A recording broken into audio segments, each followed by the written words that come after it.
Arthur Smith OC highlights the entire day yesterday. LOL, I'm very excited what he could bring to us. Salute. I wasn't expecting that. I'm liking it though, man. In all seriousness, man, when you talk about him as an offensive coordinator, yeah, you go back to, the Tennessee Titans time frame, was it 2020, 2021, where he was the OC down there, and you look at, or excuse me, not 2021, 19 and 20, excuse me, on that one. Tannehill's first year there, and then the second year where they actually went to the AFC Championship.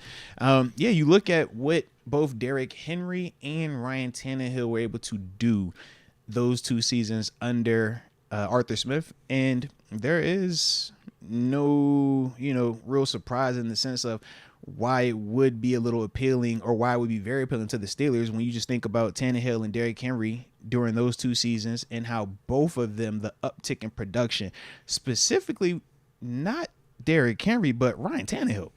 You look at what Ryan Tannehill was able to do. He started, 10 games his first year there, taking over midway through the season for Marcus Mariota. But then he comes back the next year. I think he went 30-7 in terms of 33-7. Not to mention, we always get enamored with Kenny Pickett's winning. You look at his winning percentage, the amount of games he won under those 2 seasons as well, with Arthur Smith as the offensive coordinator. You had that also going on. Tannehill also had led the league in passing attempts in terms of the yardage for pass attempps.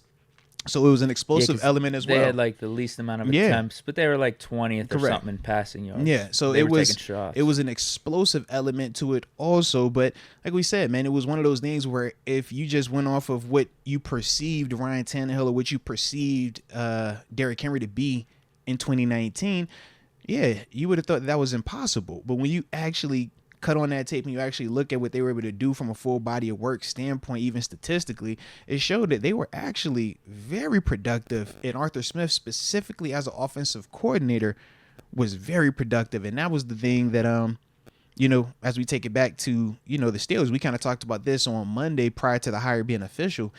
We said that, man, there is some similarities when you talk Kenny Pickett and Ryan Tannehill when they were transitioning. Tannehill was in his 6th season, 31 years old when this happened also for him. I know we get, caught up in Kenny Pickett's age. Oh, he's an older quarterback. He's not a young dude. He's not a rookie. It's like, man, he still is younger, both playing-wise and age-wise, than where Tannehill was when he finally clicked. And then within 2 years of being under Arthur Smith, went on to be a Pro Bowler, get the contract, take his team to the AFC Championship game, etc. So with that, it's like, for me, man, I do feel like there are some parallels. Now, it's not to the same extent, but I do feel like there is a lot of similarities, and that is why, for me, man, I kind of agree with Nanzito that, yeah, I am kind of excited about what he could potentially bring to this team right now, specifically on the offense. Yeah, I think flat out, the more we get removed from the decision actually being made, I think it's just a good hire. Mm-hmm. I know when they initially announced it yesterday, I was like, man, seems a little quick. We only interviewed 3 guys, and it was Jared Johnson, Thomas Brown, and Arthur Smith. And of those 3, Arthur Smith was the most qualified for sure. Mm-hmm. I was just thinking, though, like, man, could we bring in more guys? Could we cast a wider net? But are any of the guys we would have brought in definitively better right now as an offensive coordinator than Arthur Smith? No, they're not definitively. Yeah, you're going to have to deal with the speculation element of it. Yeah. You could talk about preferring a different style, right? A style that makes Steeler fans feel better right now because it could be more associated with Shanahan, McVay, mm-hmm. the QB guru, yeah, type of scheme. You know what I'm talking about? Like those type of guys. Because Arthur Smith isn't really that. At the same time, when he was an offensive coordinator, he was just flat out right successful. Production's production. Like Tennessee Titans, for those 2 years, were a top 5 offense. Deke, it was more run-based, but still. Yeah. Some might even say it was QB-friendly in the sense of how it did simplify for Ryan Tannehill and made him become a lot more efficient passer and a lot more explosive passer while minimizing turnovers also, which was very different than what was taking place in Miami. In Miami, it was, here you got the full keys to the car, spread this offense out, be the guy.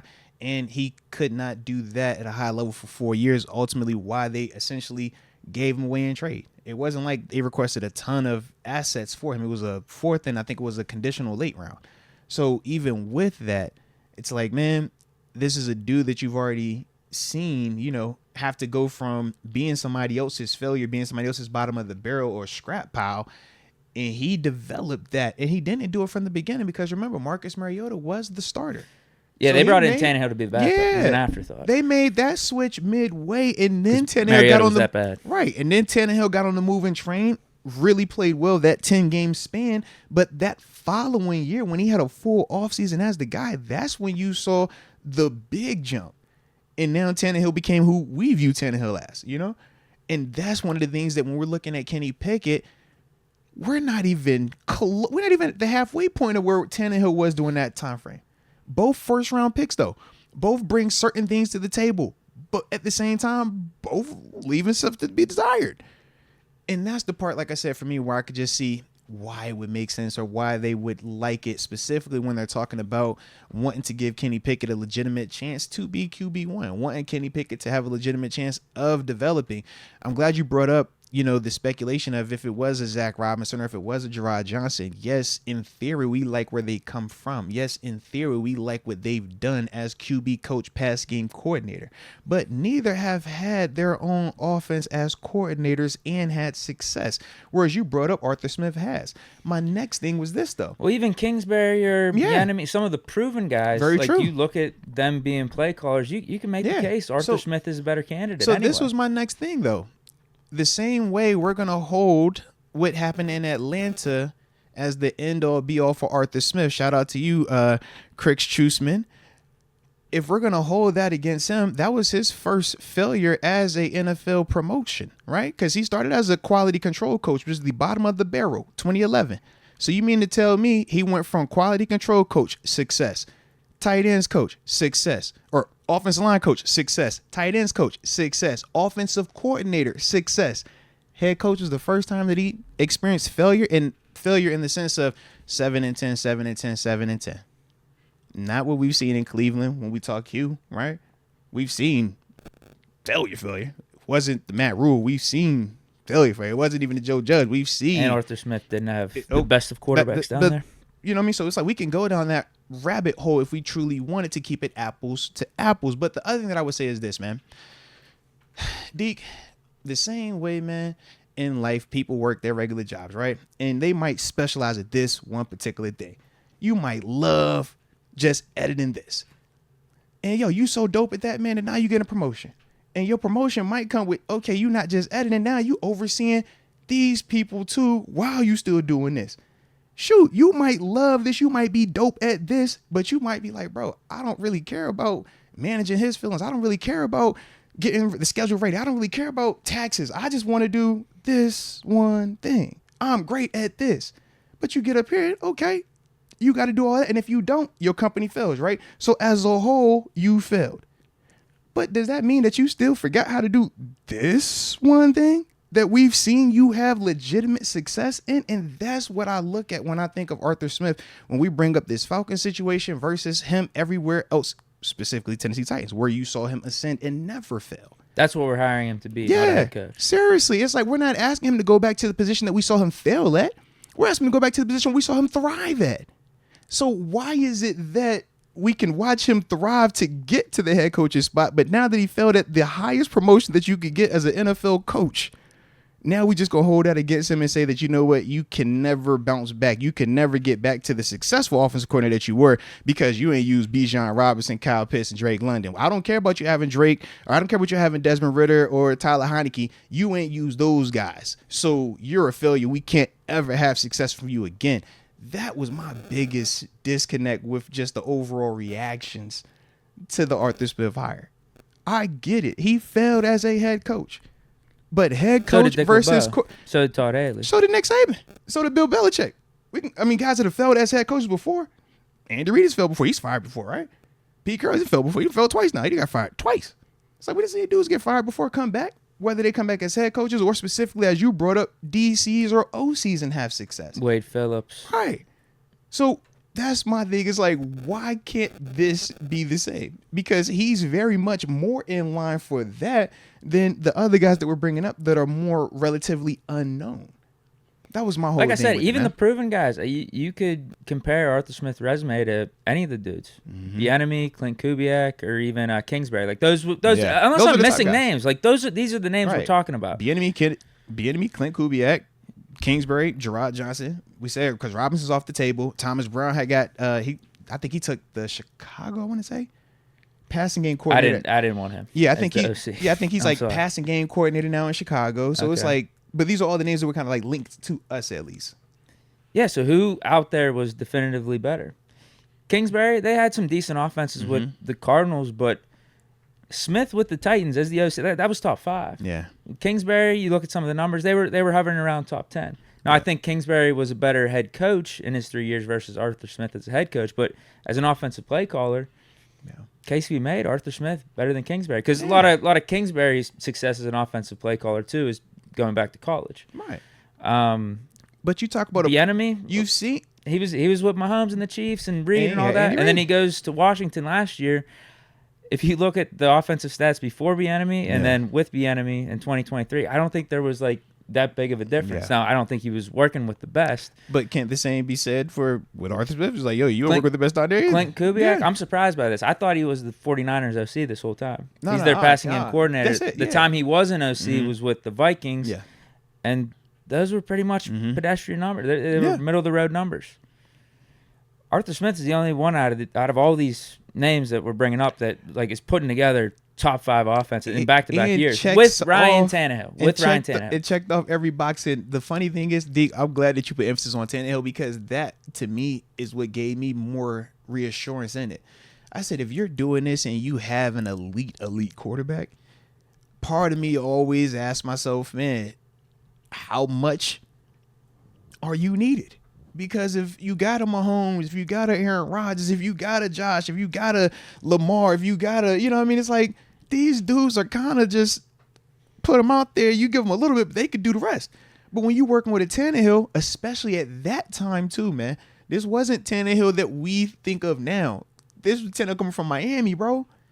That Tannehill. Well, and Tannehill's got Come worse on, since bro. Arthur Smith has left. He- Those were he his also best 2 has years. of his Same thing with career, Derrick Henry. of Those were his Derrick career, Henry's bro, best 2 years. of their careers. And that's what I'm like, yo, when we talked about It him, can't be that much of a when we coincidence. talked about him on Monday, it's like we can't say that he is a Derrick Henry merchant or he only was because of Derrick Henry because Derrick Henry before him was not that version. Not before. Both of them dudes he saw was able to massive keep it up upticks. after, but he Correct. also got banged up and Yeah, stuff. he But did. those were his best 2 years. But those, and that was all under his tutelage specifically as coordinator, man. No. Yeah, the other thing I want to bring up is you mentioned some of the elite quarterbacks or how teams with certain offenses or, advancing farther in the playoffs, they have elite guys. Because there's that stat everyone's bringing up that Patrick Mahomes has been in the last 6 AFC championships. Yeah. So that means a maximum of 6 other teams have made it there as Yes. well in the AFC. Yeah. Those other teams, it was the Bengals twice. That's Joe Burrow. Yep. Patriots with Brady. Buffalo Buffalo with Josh. Lamar. and the Ravens. And then Tannehill. Yeah. Titans with Tannehill. All those other teams Got the guy. had elite quarterbacks. Yeah. The Titans, this one-off team out of the bunch, Deke, they got Ryan Tannehill, and Arthur Smith was the one at the helm. Deke here scraping I'm the not pot. saying it was all Arthur Scrape Smith, the but because Titans had a good defense at the time. They had Mike Vrabel as the head coach. Then But we got a good defense at the as time? the offensive You said we got a good well, defense that's right what now? I mean. Oh. As the offensive coordinator, Arthur Smith Scrape it, Deke. was there. Deke is And they had legitimate success. All right, bro. Because that's the thing a lot of Steeler fans have been complaining about. One of the things I've been complaining about with Canada, it's like, why we give him this job when he hasn't proven anything? Yeah. What is he proving? Arthur Smith's coming from the outside, kind of, although there's been some Steeler connections, Steeler threadways that are popping up. Because him with the Titans, you got Vrabel, you got Munchak. But at the same time, you got Ken so Wisenhunt. if we're gonna do that, then we also got to say, well, he's has some LaFleur in him as well because he's been with him. I know, it is outside, but it's just it's funny. Of course, he got there some are Joe some Gibbs. Steeler I'm like, yo, threads. he done been around. He got some spots. Yeah. There are some Steeler threads. But yeah, he's legitimately proven to be a good offensive coordinator when given the opportunity. Now, it's a small sample size. It was 2 years, but he batted 100%. Back-to-back awesome years for the Titans. And my question, Whereas Canada didn't do anything. So we got a guy from the outside, got a guy who's had legitimate success. all right, he had a bad run as a head coach, but this is one of the ways. This is one of the formulas to get an OC on your staff. Yeah, get a failed head coach who's looking for a job to go back to the coordinator position that got them to be a head coach. And once again, I would say this was literally the first time that he has failed in the National Football League. It was him as a head coach. Everywhere else, he's been promoted. So you took the chance and you failed. What is the difference between the Falcons taking the chance on Arthur Smith then when he had never been a head coach, right? And they just felt like, hey, this is the new up and coming. He's hot. Let's go with it, right? Now, I know we're not going to put it like that on Canada because he never had the same buzz. But a Gerard Johnson and Zach Robinson, they're not proven either, right? They are very much in similar boats that could have been Arthur Smith, right? So you could have bring them in here and they haven't even done what Arthur Smith has done. Exactly. So that's my thing. It was like, as much as we complained about Matt Canada, right? And after the fact, the big thing was, well, he was never proven. He never had success. Why? And then we bring up insanity, right? Because they always have to bring that up too. Man, this is the definition of insanity. Well, technically, wouldn't the definition of insanity be bringing in one of them young dudes that have not done anything in terms of being a coordinator? Not to mention when we specifically also talk about, you said Ryan Tannehill, and I'm glad you kept bringing him up. Who is Gerard Johnson's quarterback down in Houston? CJ. Who was Zach Robinson working with out in LA in the Rams? Who was he working with? Stafford. All right. I remember. Now we ain't bringing him up specifically, but at the time, Ben Johnson's name had got brought up too, right? It's like, all right, he got a Jared Goff over there, which was. They looked like a number one offense at one point in time, the way they was playing this year. But as a whole, it's like, man, all of these dudes are having success with what some people might deem as not elite, but dang near close to elite quarterback play, or at least playing on that type of level, right? When we talk golf specifically this year, Stafford, we both said what he did throughout his career, and then specifically last year, and even this year, he was still cooking. We all looked at C.J. Stroud, who's about to be the rookie of the year. We already know what time that is, and it's just like, man, we don't know if those guys are really going to be able to replicate that with a different type of player. But what we do know is, man, what's the closer thing that we have right now? Regardless of how we feel, we know at least today we could say Kenny's probably closer to Tannehill than some of the others right now. And that's fine, too. That's fine. All I'm saying is I like the fact that I'm getting somebody that has at least worked with a piece that is more in line to what we currently have than somebody that's only used to working with elite type arm talent, elite this, elite, and not just speculative, like actually like has shown it throughout the course of a season. Well, not only that, they just haven't been offensive coordinators yet either. I think the thing that would be different about these hires versus Canada is you're getting guys off the McVay-Shanahan tree. Yeah. That alluring tree. It sounds good. I'm with it. It sounds good, bro.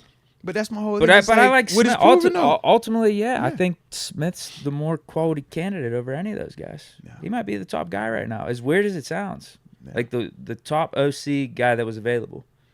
That's I'm being serious, because if you just look at the landscape, you look at even some of the guys that got hired. Like Ken Dorsey got hired by the Browns. And Arthur Smith versus Ken Dorsey, I take Arthur Smith. And I told you how I felt watching Ken Dorsey in Buffalo. I didn't feel like he was the reason to be fired, but at the same time, there were legitimate things from a mindset of how you call your calls, and specifically just the intent of it at times. Like, man, don't just call a run play just to like waste it down. Like, give me something that's legitimate that they could believe.